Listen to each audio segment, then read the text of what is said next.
Greetings again, this is Tim. This week I am talking about TPU. Received a comment from 2 weeks ago requesting to try it out. I already had some on order and I've got it. I've been messing with it. I've had some good luck and some bad luck, as with all things. I was trying to find some good prints. If anybody's got a recommendation of something to try, let me know. I don't want to just do,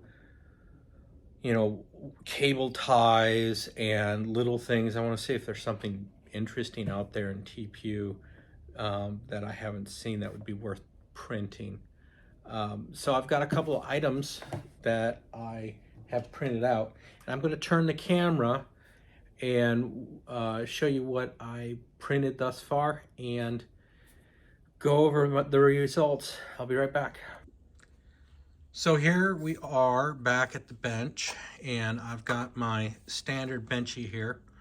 Now I did print off the flip-flops for my granddaughter, and she's worn them. Not exactly the most comfortable, but I think that's a design problem. This here is an iPhone 14 case, and it didn't print well, didn't stick to the bed, so I'm trying to fix that. This is sample reference card, and you've got 4 layers on the outside, 1, 2, and 3 layers on the inside.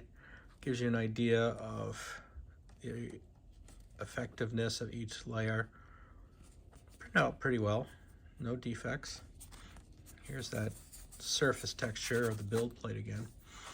But I wanted to look at the benchy. Now we looked at this one last week.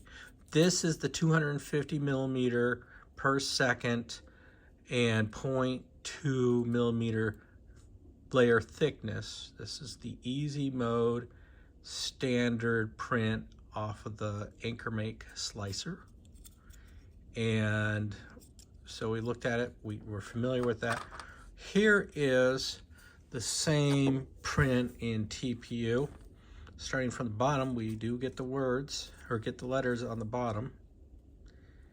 We do not get the letters on the stern. In the bow, we get the same dripping filament that we saw on the slower print speeds of the PLA. But then in here, we get a lot of stringers and nothing big. There is a pretty significant right there loop of filament. The front window is terrible. All this filament that is hanging down here is not what we want to see. Overall, the print's surprisingly well for what TPU is, but there is quite a bit of just stringing. Now the smokestack, the chimney or whatever this is full of filament. So where it should be open like this, it's full of filament. So I will continue to play. It's got some good aspects, but I'm still looking for something better to do with it. So that's what I've done so far in TPU.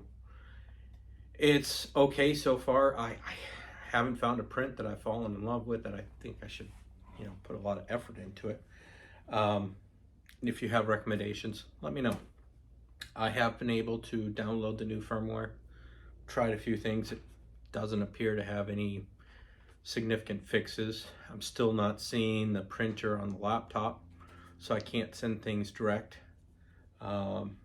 Working on it though. Yeah, as soon as I get the new slicer software, I will get that up and give you an update. On another note, this channel was supposed to be about all my experiences, not just 3D printing, not just with the AnkerMake. So I'm going to share with you some of my other experiences. First up is my Honda Navi. I purchased this in December of last year. If you are familiar with QuasiMotard, He has a channel about, it's a video log of him riding his motorcycles. He did a live stream in December of last year on the Honda Navi, and I joined him on that live stream. First time I've ever been on social media live streaming anything.